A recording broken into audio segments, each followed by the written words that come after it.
Адам белгилүү бир дата менен төрөлөт да, ошол датанын энергиясы берилет экен адам төрөлгөндө. Кандай инсан, миссияңыз эмне?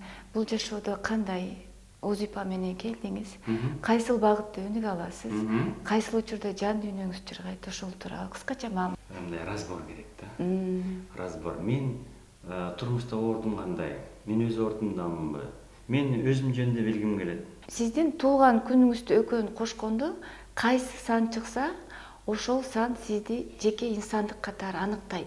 Сиз 16-сында төрөлдүңүз, экөөнү кошсок 7 келип чыгат. Сиздин инсандык саныңыз 7.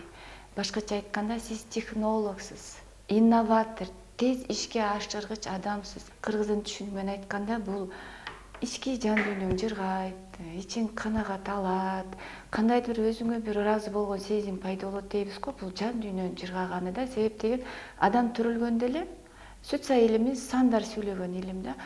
Адам 33 жашка чейин 9 сан иштей берет. Кандай ойлосо, ошондой багытта кыймылдайт. Мораль ойгонбойт, жан дүйнөсү кыйналбайт.